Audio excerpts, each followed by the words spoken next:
Greetings and salutations! In this video, I'm going to show you how to create an OEM install of Linux Mint. This would be installing Linux Mint that somebody else was going to use. Now, the idea here is to have an end user experience that allows them to create their own account when they boot up the machine. A lot of times, if you buy a computer that comes from a computer shop or somebody who builds machines, they'll put a dummy account on it, or they'll have an account where it doesn't require a password to get into. This is not very Linux-like, because Linux is very much about user choice and user privacy. So if you are going to be selling machines that way, then it would be good to learn how to do this to have a truly professional experience for your end users. So let's go ahead and jump into it. We're going to be using VirtualBox to do this today because it's just the easiest thing to do. And I looked, and I've done 2 of these in the past with older versions of Linux Mint. So this is not the first time that I've gotten on this soapbox. Today, as of the recording of this video, the current version of Linux Mint is 21.1 Vera. So that's what we're going to use. So I'm going to go ahead and start the virtual machine. And we're running in scaled mode here, which makes things bigger and easy to see. And what you do is, when it boots up, you will see that you'll have choices here. That you can just start it, or start it in compatibility mode. That's if your video drivers are not set up yet. Or you can do an OEM installation, or you can test the memory. We want to do the OEM installation. So here we go.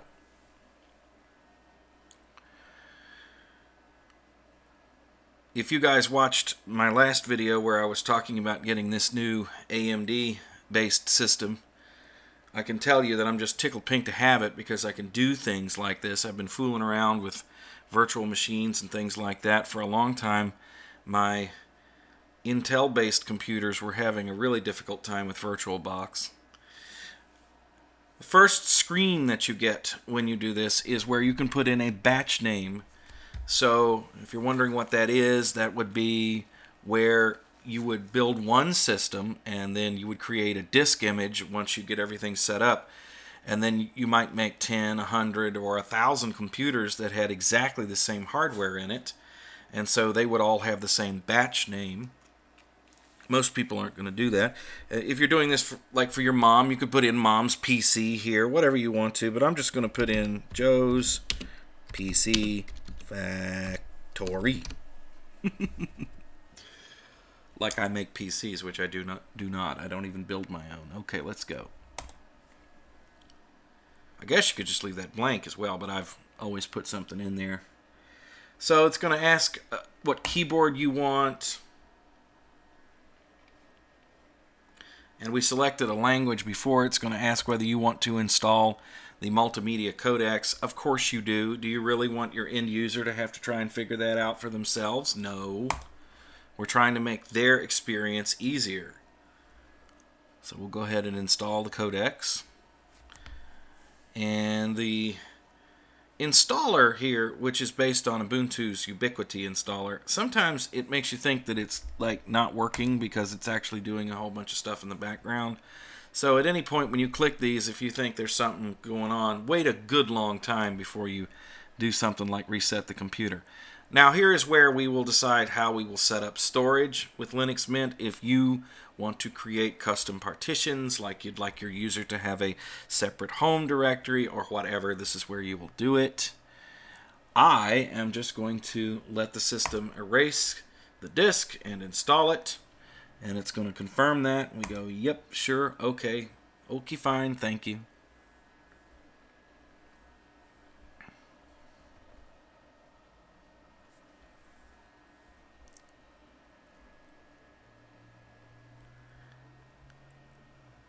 Now, this is one of those situations where the installer will just kind of sit and wait for you to see what happens here. By the way, I ran this through a couple of times before this recording, and I ran into some bugs in VirtualBox. I wonder if they're going to pop up this time around. If they do, we'll just move on. That's par for the course when you're doing stuff like this in a virtual environment. Alright, now it's going to ask for a time zone.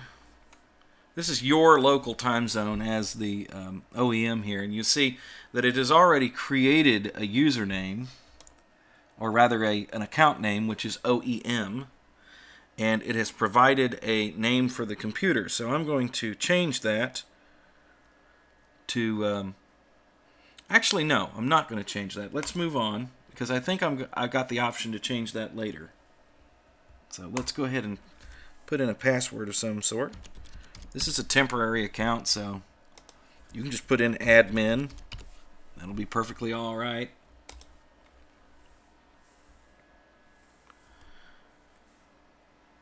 Now it has everything it needs, and it's going to show us this lovely slideshow and tell us all about Linux Mint, and it's going to install the operating system on the computer here, and this can take anywhere between 5 and 30 minutes depending on the speed of your hardware and how fast your internet connection is, because it does go out and grab some files usually off of the internet. And so you just sit here and watch the lovely slideshow. What we're going to do actually though is pause the video. Okay, that took about 5 minutes. It's all installed, so let's go ahead and restart it, because that's what it's asking us to do. And at this point you will want to remove your USB drive or your old school DVD, whatever you use to actually get the machine to boot. And it will automatically kick that out of a virtual machine, so we should boot right into our new installation.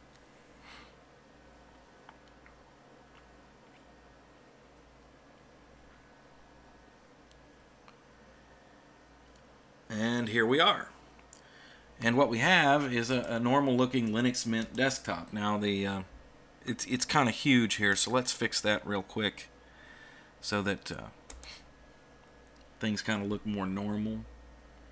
So we'll go down here to display, and we'll choose a, let's see, let's do a 16 by 9 here. Let's see. And we'll go down here and scroll up, and yes, that's fine. That's perfectly all right. Quite legible and easy to look at. So at this point, what we would need to do is to do our customization for the end user, however you want to set up the system. The things that you are going to do here would be system-wide, like changing the background here is not going to make that big of a difference, because as soon as we delete this account, it'll all go away. You want to make changes that would be system-wide, which would be configuring drivers, installing and removing software.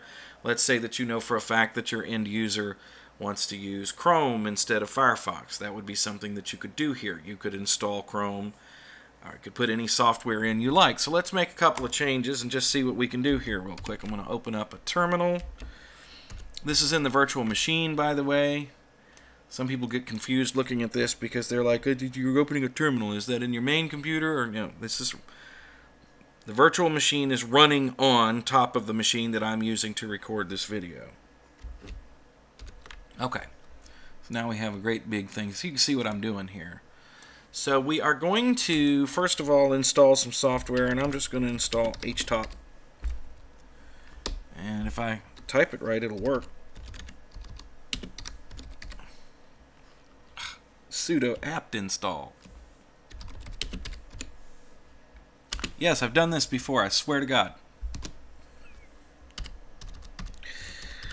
Typing and talking has never been one of my strong suits. Oh, I put in the wrong password. I put in my own real password. No, we're in this funky OEM account, right? So, there we go. I got it working. Yay! Okay, so we've installed our software. Let's see if it's there. And it's telling us that our little VM has 3 CPUs assigned to it. CPU cores or threads. And then, let's see, we've got just about 4 gigabytes of memory. Some of that's being taken up by video.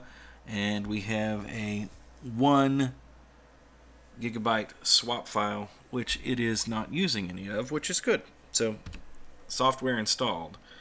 Now, as far as drivers are concerned, with VirtualBox, Linux Mint is not reporting that it needs any drivers, which I'm not quite sure what's going on here. So what I want to do, with your kind permission, is to just take a quick look here and see if I can find the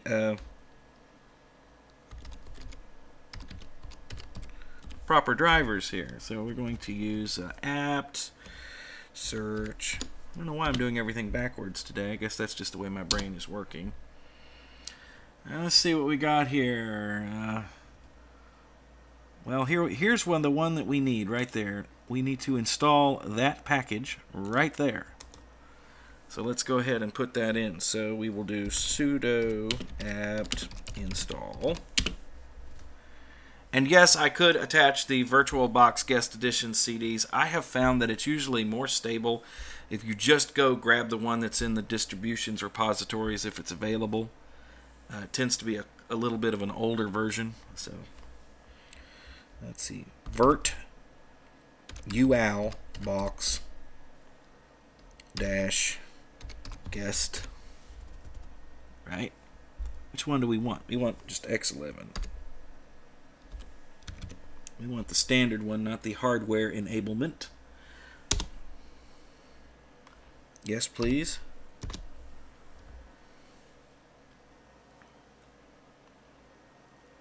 Alright, that didn't take long at all. Okay, it doesn't seem to be running, which is exactly what we want. I don't want it to kick in yet. Because if you do it with the guest editions, it usually starts running. Alright, so we have that installed. We could say that we just installed drivers and software, because it's exactly what we did. Isn't that amazing? Alright, so now that we have the system where we want it, we could reboot it and test it now if we want to. Let's go ahead and do that just to prove that we can. So we're going to go ahead and reboot the system. We'll restart. And if the drivers are working when we come back, it should kick itself out of scaled mode there and go to a seamless mode where it is adjusting properly, and I think it did. And the quickest way to find out is just go to full screen mode, and yep, drivers are working exactly the way they should. So we know we're good to go there. So we don't need to, I'm going to go ahead though and put it back into scale mode, because what we need to do now is to show you the end user experience. So we have everything set up now, we're good to go. So what we're going to do, let me go ahead and make the fonts bigger so you can see this. Because we didn't do that before. So we're just going to make them bigger. You can individually set them up. I'm just going to make them where it's just easier to see. There we go. And we open that up and it asks for authentication. Admin. So okay. Now when this machine reboots, we're going to be in an end user mode. So it's very important that you go ahead and shut this down and don't restart it. If you do restart it and you find yourself going into the end user mode, just don't put any information in. If you don't put any information in and you just turn the machine off by holding down the power button or taking the power away, when you go back to when the end user goes to reboot the machine, it'll be the same experience because we haven't added any information. Because somebody out there would be like, oh my god, I rebooted it and I started the process. Don't worry, just don't put any information in it and it won't know what you're doing. So now at this point is when we take our little machine and we pack it up and we send it away or carry it to our friend's house or give it to our mom. Or if you're doing a virtual machine for somebody, you would zip it up right now and send it over to them. And what would they get? Well, they would start the machine.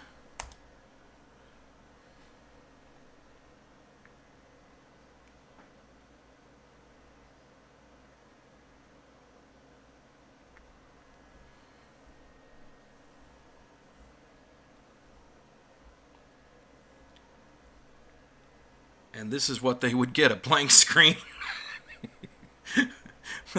Little round cursor on it. Now, the first thing they would be asked is what language they'd like to run the computer in. We'll do English because that's what we speak around here. Now choose your keyboard. We did this all before. You're saying, well, wait a minute, but that account is gone. We deleted it before we shutted that machine down before. Shutted. Did I just say that? Shut down. Shutted down. I swear I haven't had a drop. Not one tiny drop. Nothing today. All right, so I'm going to actually set this up as a real VM. So we're going to do my name, and we're just going to call this LM VM. And I'm going to put in a real password here. Don't put in admin, put in a real password. My super secret, super strong password.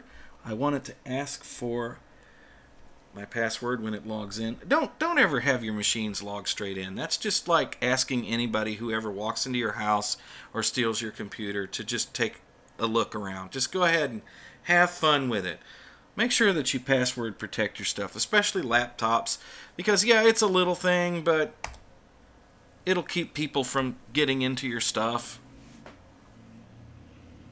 Or at least it should. I mean, if somebody really wanted to hack into it, it doesn't matter how much encryption and passwords you use. They'll figure it out, but unless you're some sort of spy or involved with some sort of organized crime thing somewhere, I don't think you have to worry too much about people coming after you on that kind of level. You'd have to do something spectacular to have something like, you know, the FBI coming after you. And if they did, or the CIA, or any of them other letter organizations in the United States, it don't matter what you do, they'll get in, they'll figure it out. They're good. All right, so now we've put our information in for our account. It's configuring our account as we speak. Configurations.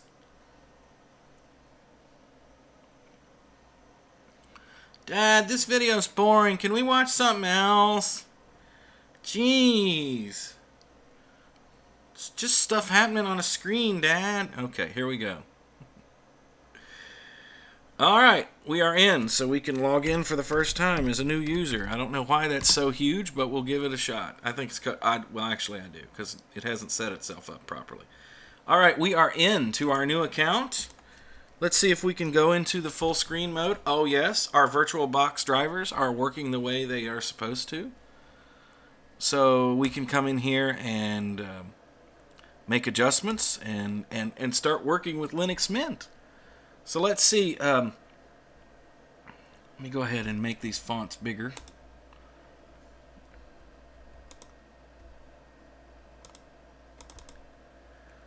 I'll put them like 1.5.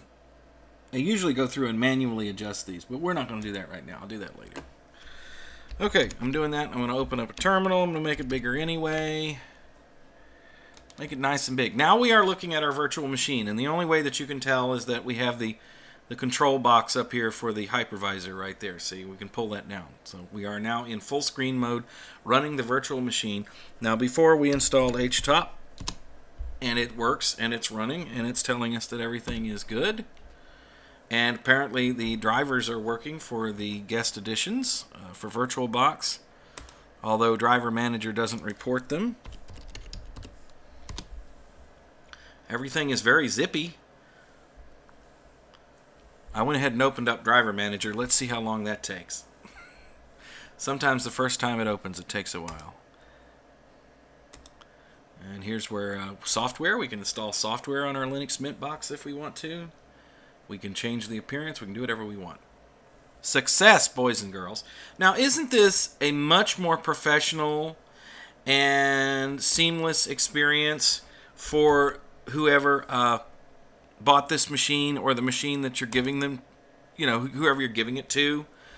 You can give them directions and tell them what they do, or you can be on the phone with them when they boot it up for the first time, or whatever, you know.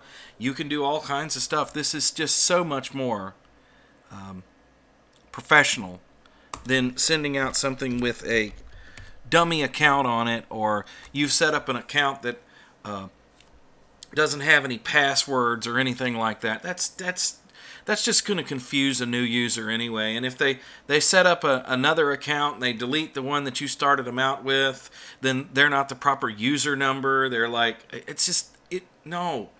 Let them create their own account, okay?